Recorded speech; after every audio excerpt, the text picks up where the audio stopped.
Hello বন্ধুরা, দিনটা ছিল 28শে জুন। আর আজকের দিনটা আমার কাছে খুবই স্পেশাল, কারণ আজ আমার মহারাজের জন্মদিন। তো দেখতেই পারলে সকালবেলা ঠাকুরের কাজ সেরে রান্নাঘরে চলে গেছি, আর মহারাজের জন্যে নিজে হাতে রান্না করেছি। রান্না না করলে কি করে হবে, আজ মহারাজের জন্মদিন বলে কথা। তো দেখো, ও কিন্তু খেতে বসে পড়েছে। আর হ্যাঁ, ও কিন্তু সেদিন খুব মজা পেয়েছে। ও এত আনন্দ করেছে, মানে বলার মতো না। এখন ওকে সবাই আশীর্বাদ করবে, ওর বড় মা, ওর কাকা, দাদু, ঠাকুমি, বাবা, সবাই মিলে আশীর্বাদ করবে। আর সেদিন কিন্তু ও খুব মজা পেয়েছে, আনন্দ করছিল। যা রান্না হয়েছিল ও কিন্তু সব কিছুই টেস্ট করেছিল, খেয়ে খুব মজাও পেয়েছিল।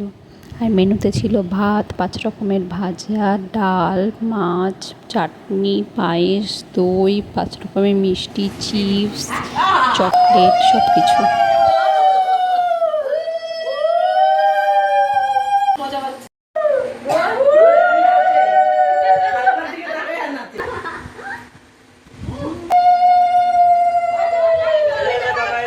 তো রাতেও দেখো রেডি করে নিয়ে চলে এসেছি।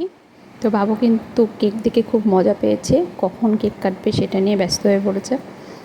আর ও কিন্তু এত লোকজন কেক দেখে খুব মজা পেয়েছে।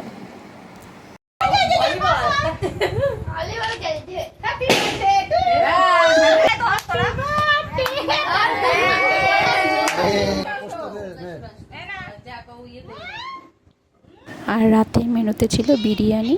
আর বাবুর কিছু ছবি তোমাদের সাথে শেয়ার করলাম। ভিডিওটা ভালো লাগলে অবশ্যই লাইক, কমেন্ট আর সাবস্ক্রাইব করে দিও।